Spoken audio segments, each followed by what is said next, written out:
Indeed, how do we get the rising generation moved to care? So we're going to talk with our high school senior from West Virginia, Alex Inman. He's going to talk. Yes, we can change our format and we can have more of a discussion. And we want to pick your brain about how do we reach your generation. So can you tell us a little bit about how you came to know about Christian persecution and get involved? Well, should probably put the microphone in my mouth. So a few years ago, my mother was asked to go to a Trinitarian conference as a translator. She's an immigrant to this country. She's from Madagascar and Belgium and France, and that's it. Sorry, to get to the long list. And so she speaks French, and so she was asked to go to a conference and translate from French into English. And she goes, and it was about 6 years ago, I believe. And she comes back, and she's brimming with the Holy Spirit. And she comes back, and I was a little young at the time, so she didn't go into the details of what was going on in the Middle East and in the places that she was, these awful stories that she was hearing about.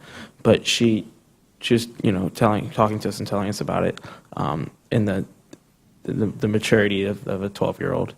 So that's how I first came to hear about it. And then every year since then, I believe she's gone back to the conferences and heard. And every year she comes back and she says, it's getting worse. Every year she comes back, she says, it's getting worse, it's getting worse, it's getting worse. And so a few weeks ago, and I've been looking for ways to get involved.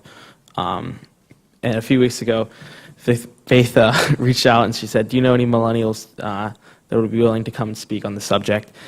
And my mom, I just got back from picking up my brother. She goes, Alex, you're going to D.C., you're going to talk. And I said, what? And she goes, you're going to D.C. and you're going to talk. I was like, okay, Mom, what am I talking about? And then she told me that this is your chance. This is your spiritual obligation to go out and to help others that are truly in need. And this is what the Lord calls us to do. Yeah. So certainly a pattern we can see with Sarah and her father and you and your mother, the impact that parents can have over their kids. Well, tell us what your fellow high school students feel on the issue and how you've gauged where they are with understanding this is an issue or maybe not even understanding. So I conducted a survey of fellow students at my school and a few others. And I asked them questions such as, is persecution of Christians in the Middle East a problem? Whether or not religion should be part of public discourse, questions like that. 52% of the respondents said that persecution is a problem. So there's actual awareness in younger millennials or Generation Z, okay. I really don't know, I'm sorry. But also 50% of people said that religion should not be part of public discourse. So it raises this question of whether or not persecution is a problem, but we're not allowed to talk about persecution in religion publicly, right? And it really becomes a real problem when you ask the question, do Christians actually belong in some parts of the world? And this is going to sound like a low percentage, but it's shocking and scary to me that 5% of people said no.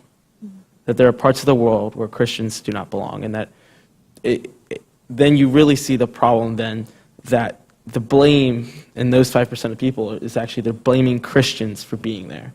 That the Christians intruded on where the Muslims practice their faith, where Islam is prevalent. And so it really then shows that these people, these 5% of people that say this, they don't truly understand, the history. And when Rabbi asked me, do they teach you history in your school? And I said, yes. And he said, not really. People don't actually understand what the real issue is, and then they're not allowed to talk about it in their own minds. Well, you have the attention of a room full of advocates. What would you tell them on how they should go about reaching your generation with their messages? Well, a friend of my older brother's, he said it really eloquently.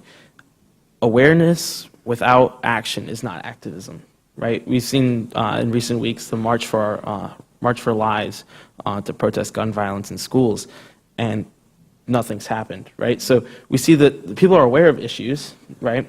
Whether they believe they should be able to talk about it is a separate problem in that matter. but people are aware of issues, but they don't know what to do.